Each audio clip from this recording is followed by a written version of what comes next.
Here at UWG, we're recognizing and celebrating influential women. Hello everyone, I'm Destiney Alston and welcome to this week's How About It on WUTV. In honor of Women's History Month, we headed near the TLC on campus to ask students who are the most influential women in your life and why.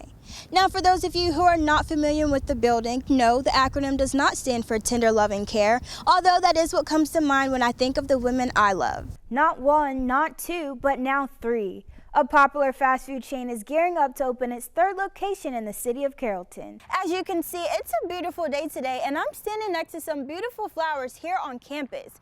And as it starts to get warmer, it finally feels safe to start bringing out the shorter sleeves and lighter clothing. Or does it? After 7 months of searching for a new president following former President Brendan Kelly's departure, UWG's hunt for its next leader continues. The selection committee has been thorough, carefully evaluating candidates to find the right fit for the university's future. I'm here outside where the pollen is just everywhere, and if I run my finger across this surface, you can see how much I can collect in just one swipe. A lot, right? There are a lot of changes on campus this semester, and we have the inside scoop on what it all means. Have you ever experienced or witnessed someone who's unable to read the room? Or just someone who didn't understand an unspoken rule? Thank you for watching WUTV News Brief. Enjoy the game, and remember, go West, go Wolves. We finally got word that there had been a shooting and that the suspect had peeled out of the parking lot and he was still on the run. One man is dead and 2 men are behind bars after what authorities call a drug deal gone wrong. Police responded to a call around 10 p.m. reporting shots fired at the Reserve Apartments in Carrollton. The first officers that responded went on to the scene and found the Hispanic male laying in the parking lot with a gunshot wound. The victim was shot in the leg on the scene. He had pretty serious injury. They transported him to hospital where he was deceased at.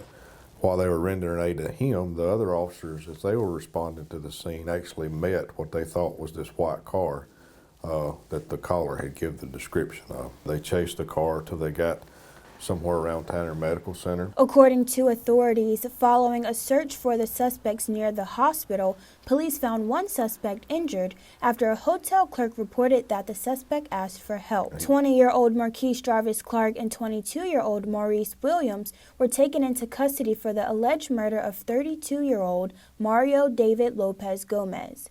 Authorities say neither the victim nor suspects are from Carrollton and appear to have just been at the apartment complex for drug-related activities. Reporting for WUTV, I'm Destiney Alston. A lot of people really come out for the presidential election.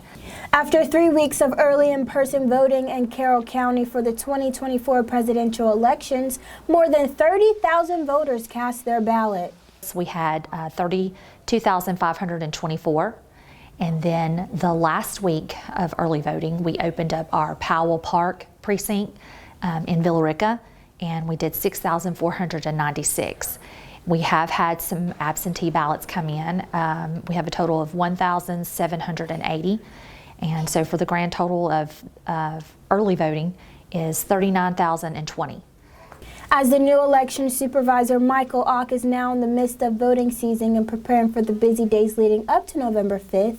He reminisces on his first day of early in-person voting in Carroll County. We had a crazy day yesterday. We had 2,527 votes were cast yesterday. According to Ock, Carroll County ranks 19th out of 159 counties in Georgia for the number of registered voters. We have 97,000 registered voters here in Carroll County. Ock began this position in July, just 3 months before the busy days of early in-person voting began for the presidential election, following the retirement of Carroll County's former elections and registration supervisor, Greg Rigby. Here in elections, you know, we have a job to do, and that's to make sure that we perform these elections accurately and with integrity, and I think we do a great job of it. Reporting for WUTV, I'm Destiney Alston. In the beginning of the semester, students received emails from the Office of the Registrar stating that there will no longer be summer graduation ceremonies. Students expecting to graduate this summer must attend a spring or fall commencement ceremony depending on their credit hours. I think if they wanted to do something like this, they should have made it for the upcoming year so students had time to get their classes figured out and see if this is even something that they would be willing to do. I just think that it's very just unprofessional, especially to tell them last minute that they're not getting their graduation on time. Well, it's certainly inconvenient for students that are graduating in the summer. I can see that if there aren't a large number of them, it makes sense that they could be moved either to the fall or the spring, depending on whatever's convenient for them. Executive Director of Communications, Colton Campbell, says that they received feedback from students, graduates, and their loved ones who say the ceremonies would be better timed if they were in May or December. He mentions that removing summer commencement allows everyone to enjoy the last bit of summer and not worry about attending a ceremony.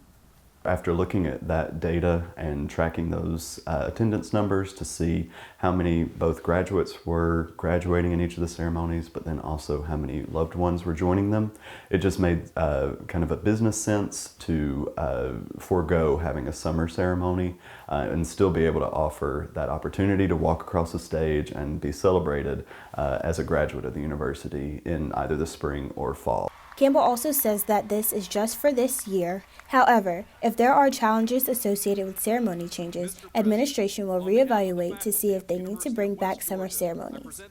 According to Campbell, this year's spring commencement here at the Coliseum will be the first time that the university will have a 2-day ceremony, designating one day to graduate students and the second day to undergraduate students. Reporting for WUTV, I'm Destiney Alston.